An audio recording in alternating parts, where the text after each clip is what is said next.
The Middle-aged Bodcast is proud to support Age UK's Act Now, Age Better summer campaign.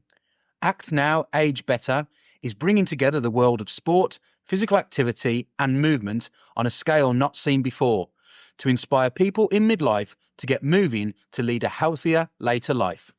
It's the Middle-aged Bodcast. Getting older, but having some laughs. Welcome to the Middle-aged Bodcast with me, Roger Rich. And me, T.A. Shalano. And TA, Season 7, we've been talking about it throughout the season. We've been backing the Age UK Act Now, Age Better campaign. And we thought we'd do an episode talking a little bit more about the campaign. Yeah, we've got a couple of great guest episodes coming up with stories as well that kind of fit well, I think, with this. But yeah, it'd be useful for me and you to have a little bit of a chat about the campaign itself and maybe, bring in our own sort of experiences. So it's interesting that the stats that the campaign has drawn out, which is that nearly half, that's 6.7 million people in the UK who are classed as midlifers, used to dread school PE lessons, and 4.1 million midlifers still feeling traumatised by PE lessons, with 4 million put off exercise and sport for life by PE at school. So I think it's interesting where we get into that and maybe look at our own experiences. I don't know about you. What are your experiences of, we say, PE as physical education at school? I mean, we're talking more secondary schools, you think, because I have my thoughts on that. But I do remember when I started secondary school, I was never really into sport. And I know, like we've talked about, I've sort of gotten into football.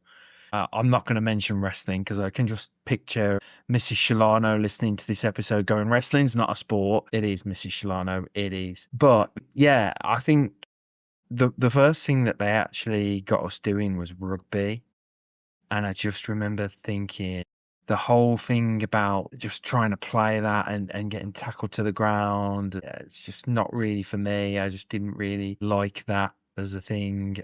I'm not great with sport. I never really had been. And it was kind of that. Then it was football. Then it was cricket. I've gotten into football. Obviously, we've been to watch the football many a time and gone to watch Liverpool and Villa a lot of times as well and things like that. But never really got into the rugby ever. Never gotten into cricket either. Don't mind a bit of tennis. Used to play tennis actually in the PE lessons. Used to quite like that because you're not kind of on a big field with loads of you. It's you against one person. You know what I mean? I think that's kind of more of a thing. And then I remember them doing basketball and I quite enjoyed that, but that was more because I was tall, so I could score occasionally. There was no technique to it. I'm just tall, so it was like a bit easier than it was for some others, but I was never a massive fan of it. I know things like circuit training and all of that. There used to be the road run. And actually, weirdly enough, that was the one thing I was probably okay at because, believe it or not, back then I actually had a baseline of fitness. You used to have a lot of people who'd always try and like run it as fast as they could. And then you obviously had those who just didn't really care. And I actually found I had a decent pace and I could get around it. So yeah, I mean, it was a mixed bag. For the most part, stuff I wasn't really a fan of. And I think certainly in terms of the sports, the team sports, it just wasn't my thing. So on that basis, are you saying that you don't think the school side of things put you in a position when you left school that you'd carry anything on? Because I think you'd mentioned the secondary school element there, and I think that's probably quite a valid point.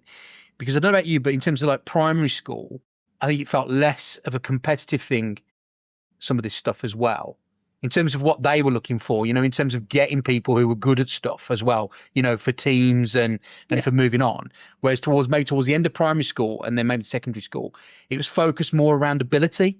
And I think maybe that's the point where a lot of the people, you're not then creating a mechanism for people who are just going to go on to do, live a normal life. If you're there trying to find the next David Beckham and focusing on that, which I think there's an element of that, and focusing on the people who are good, there's less of an element for the people who are not as good. And then it's more off-putting. So if you're not confident in it anyway, which I don't think you or I would have been classed as confident people in sort of sport and activity, then you put off even more where it's like, well, you're no good, so you're never going to be in the team for anything. And it kind of is a negative influence from there.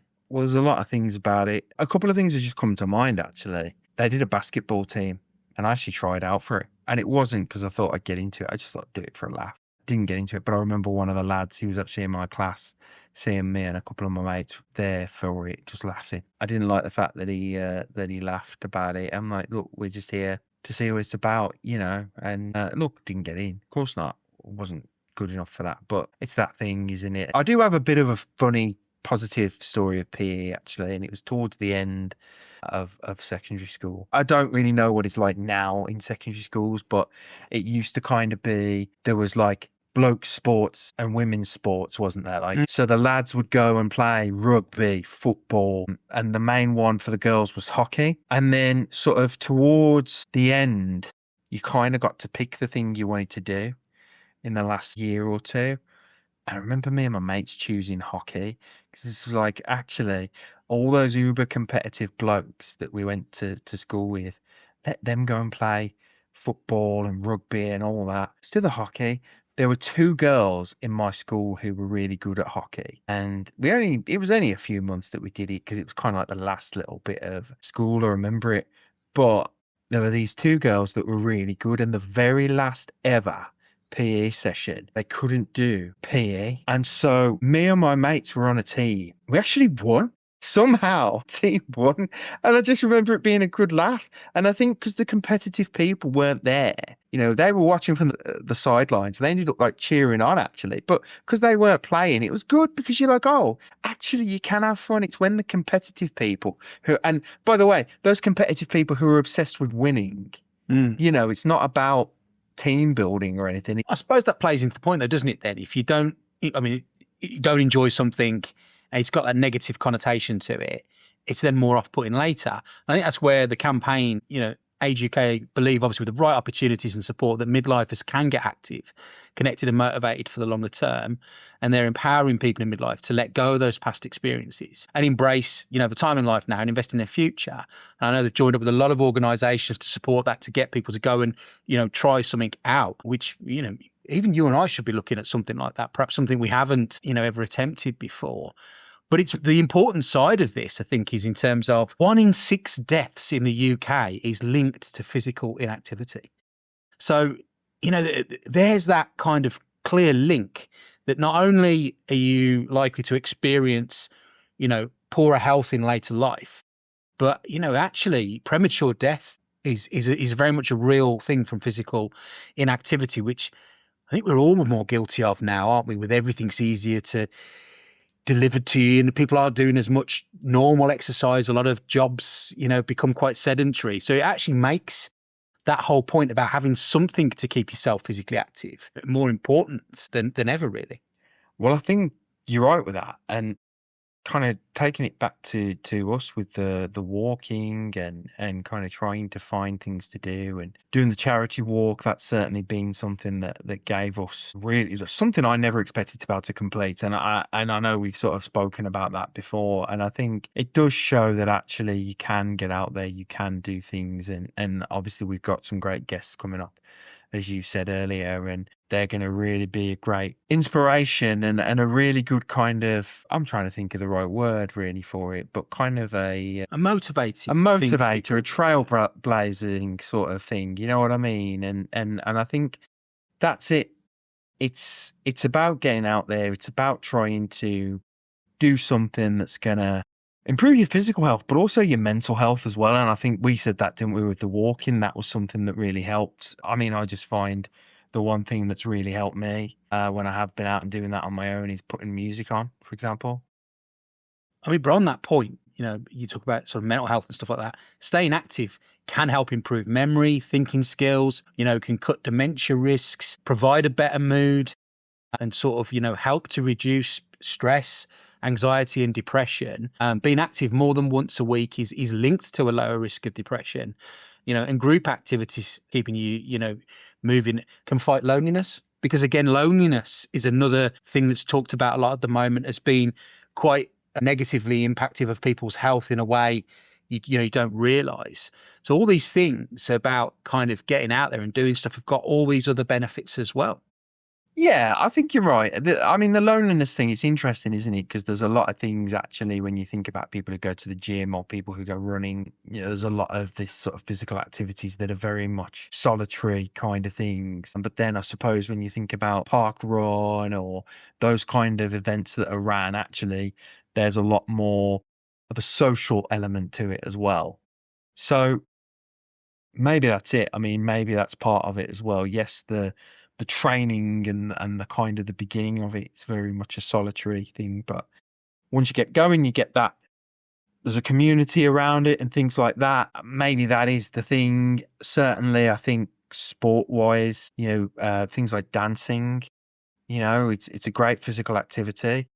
It doesn't have to be treated as the sporting element. You don't have to compete, but it's certainly a great way for people to get out and get motivated and moving. I mean, for me, one of the only dance routines I know is the Let's Get Ready to Rumble routine by Anton Deck. So that would be my dance routine. Yeah, okay. I mean, I suppose on that point, I had a great uncle who he was dancing into his 80s, not to Let's Get Ready to Rumble, I hasten to add, but, did kind of like, the ballroom dancing, traditional stuff. And again, kept very fit and active. And it just shows you, what you can do, getting out there, that sort of regular exercise can, lower your cardiovascular disease risk. And, 1 in 3 people over 65 and half those over 80 experience a fall each year. So, getting better balance, stronger bones, all these sort of things are really, really important to this, really. So, yeah, I think the campaign is a fantastic idea, and it's a real prompt for us. And as we say, we've got a couple of guests coming up in midlife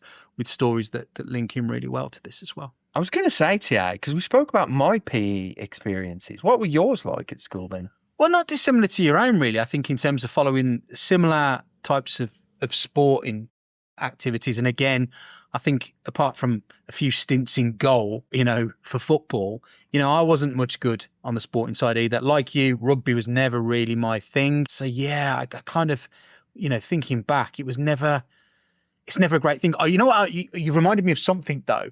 They had a thing where they wanted us to do like, I think 100-meter sprint for something. I think they were looking for somebody again to do something, or somebody had dropped out of something, and they just said, well, will a load of people do it regardless of level, and that was quite demotivating because there were people who were slow. I think I was probably the slowest. And then you kind of got the people who are obviously quicker.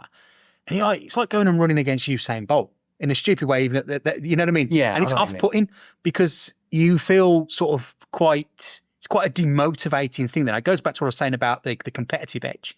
I think there's a difference between taking the people who've got the ability and developing them, which makes absolute sense, versus the rest of us who frankly are going to be the majority, and having us interested enough to be doing things to stay active and reduce a lot of the problems that a lot of us, I guess, go on to, being overweight and, potentially poorer health and medical conditions and all the rest of it. Because if you feel, well, I'm just not good enough, imagine if your exams were purely like that. If you think about, you got to get these results, but you've got a target to aim for. If they went, no, but actually you've got to get the very top, otherwise you don't get a certificate. And it's going to make you feel worse. I think that's the point. I never felt like PE was treated as what it should have been. It was almost like a bit of an afterthought, really, wasn't it? It was a throwaway on the schedule of everything. It wasn't really prioritized as much as other things. And for those, like as I say, who had got some ability, I think they were more of a focus then for, teams and all of that sort of stuff. And the rest of us, you're just wasters, aren't you? And a lot of people tried to get out of it, didn't they? And, all that sort of stuff. Well, I think that's quite negative, really, isn't it? It is quite interesting. And I think you saying that, and obviously with my experience, clearly it's not just me that had that kind of experience. And obviously we didn't go to the same school and didn't know each other back then, obviously. But yeah, it does show that that's kind of a common denominator going across the board, really. I mean, what I would say is Usain Bolt could have ran 200 meters in the time it took me to run 100 meters. I mean, that's all I will say. I don't know what it was with me and PE and things like that. Like I said, stuff like tennis was actually all right because you could have a laugh. You pair up with someone and you'd sort of just play for a bit and have a laugh, and things like that were fine. I do think it's the team sports. I think that's the big thing. I mean, on that point then, would you give tennis a go, in terms of resurrecting something in later life? Could we, I'd go and play tennis if you were up for it. I'd go and play a game of tennis. Maybe that's the sort of thing we should do. I didn't realise that. Actually, it's the first time I've heard you talking about tennis in it. I'd go and play a game of tennis. So I think that could be something we could consider. I don't remember at school, I don't know if you had this, but towards the end of the year, they'd do this thing called Activities Week. And they used to do a thing called the Sports Hold All, and they'd do different sporting things. And everyone would always go for that because you go bowling. But actually, one of the things that we did was we went to the local leisure centre and played squash, and actually quite enjoyed that as well, randomly.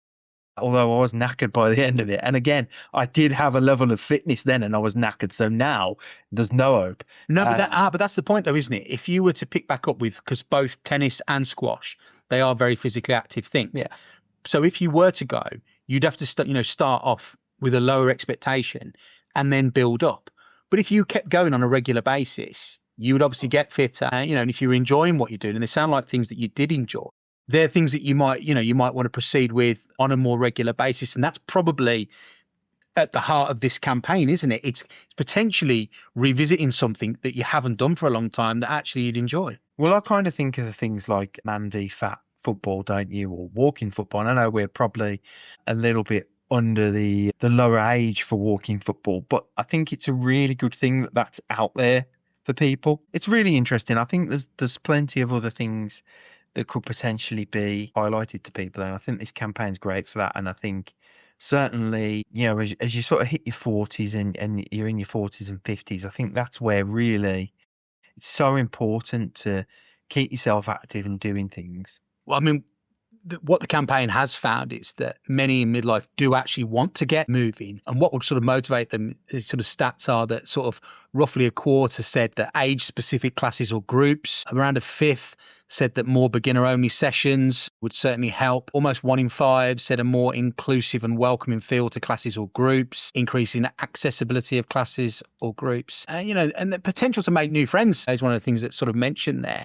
And Age UK have sort of teamed up with sports organisations across the country to offer midlifers inclusive activities from beginner classes to age-specific groups as part of this summer campaign, where it will showcase a wide range of sports and activities with sporting partners to offer almost free taster sessions and a range of resources to make it easier for people to try something new. So, it's a great opportunity for people to get involved with something this summer that they can hopefully carry on through within their support in that across different things, from badminton to boxing, netball to swimming. It's, whatever it is that you perhaps might have done in the past, like you just talked about, and give it another go. That seems, a perfect idea, really. Well, this is the thing, actually, thinking about this. Sport may not be something people actively pursue, but a lot of people like sport, but they don't necessarily go out and do sport.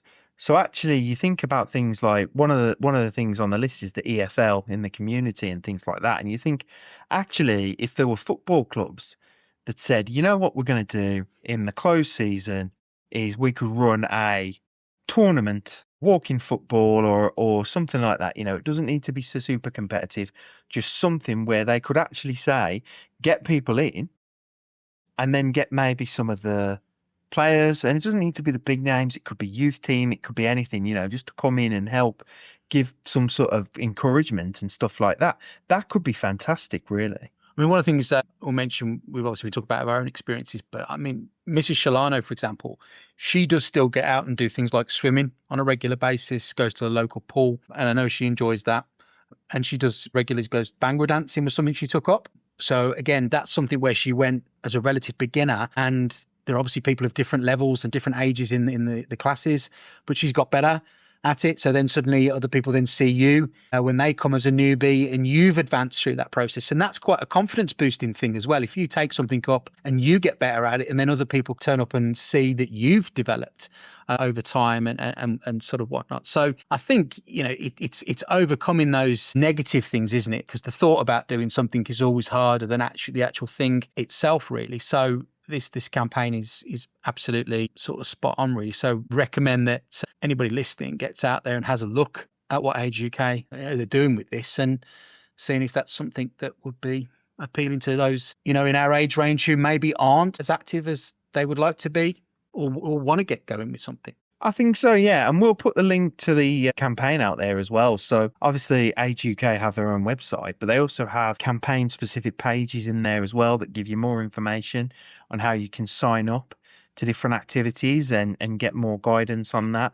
I think it's a really great campaign. And I think, we've given a few bits on our experiences with sort of movement and physical health and stuff like that. But it's a really great opportunity. And as you say, let's do it. Let's book a tennis session.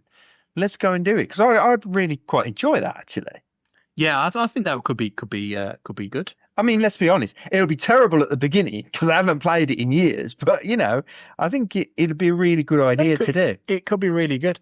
And again, we're not aiming to become sort of like Novak Djokovic or Andy Murray, obviously was the one from here, or sort of Roger Federer. We're not trying to be any of those, but just even something like that could potentially work quite well. So yeah, let's set that up. Are we going to trying to be more like Paul Bettany's character in the Wimbledon movie? Is that what we're going for then? I don't know. I don't think we're just seeing how we get on. Hitting the ball over the net will be the main thing to start that off.